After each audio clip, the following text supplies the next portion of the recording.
1968, Apollo 8 went to the moon.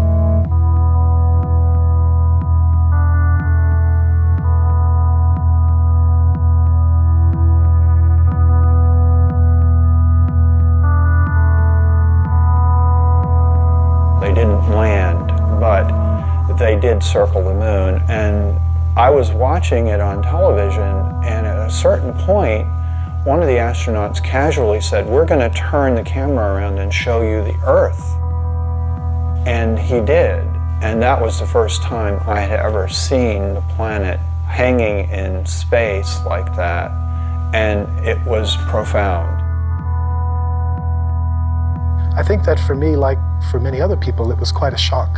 I don't think any of us had any expectations about how it would give us such a different perspective.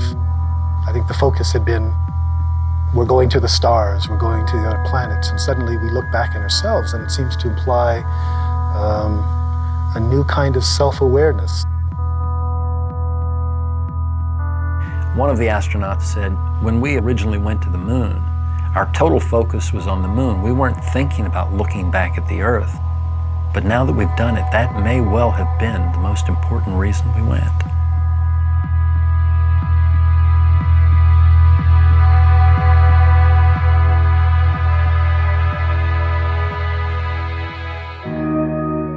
I can only describe what I've seen. You know, looking down at the Earth and you see that line that separates day into night slowly moving across the planet.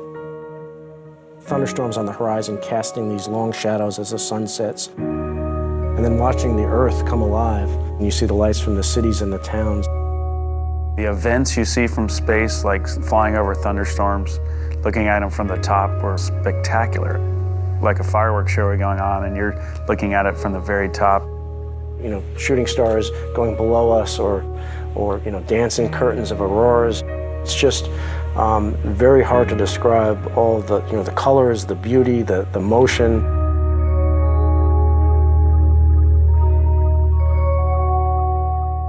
My job as lunar module pilot was to be responsible for the lunar module itself and responsible for the science on the moon.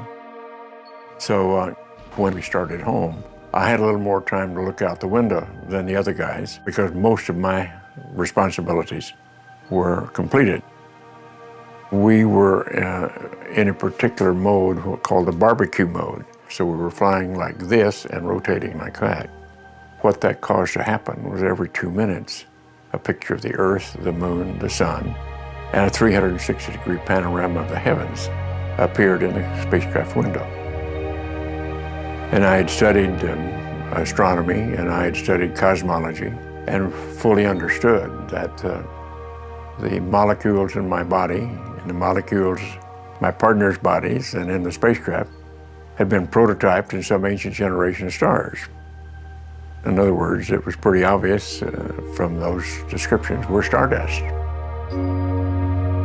Well, that was pretty awesome and powerful, particularly since I had a little more time at this point to be reflective and to think about it.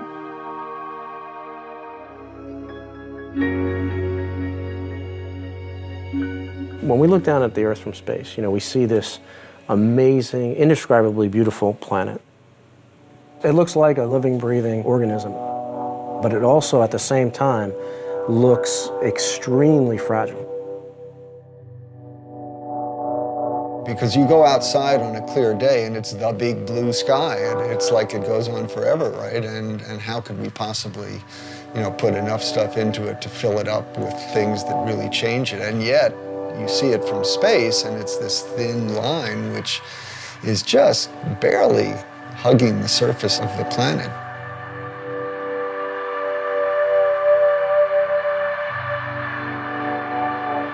Anybody else who's ever gone to space says the same thing, because it really is striking and it's really sobering to see this paper-thin layer and to realize that that little paper-thin layer is all that protects every living thing on Earth from death, basically, from the harshness of space. There's this very poetic concept that a lot of people express, that there are no boundaries from space. And I've heard a lot of my astronaut colleagues say that. Unfortunately, it's not true. You do see boundaries. They're mostly the result of human impact.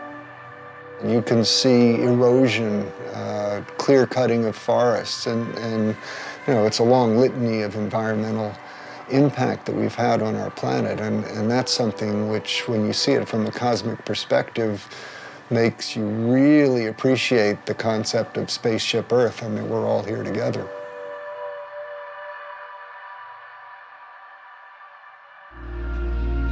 We humans are responsible for ourselves, and if we are endangering our future, then we've got to learn how to do it differently and to go forward into a sustainable period. And right now, that seems very difficult to see how it's going to be, but we've got to work on it. When I was above the space station, looking down at the space station, and looking down at the, against the Earth, and seeing this, amazing accomplishment, I was thinking, wow, there was 15 nations that worked together to build this amazing orbital complex in space. And if we can, take these 15 nations and do this amazing accomplishment, imagine what we can do by working together, by setting aside our differences for a common goal to overcome some of the challenges facing our planet.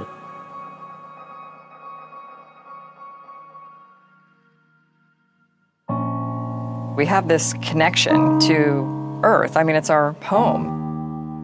And I don't know how you can come back and not, in some way be changed.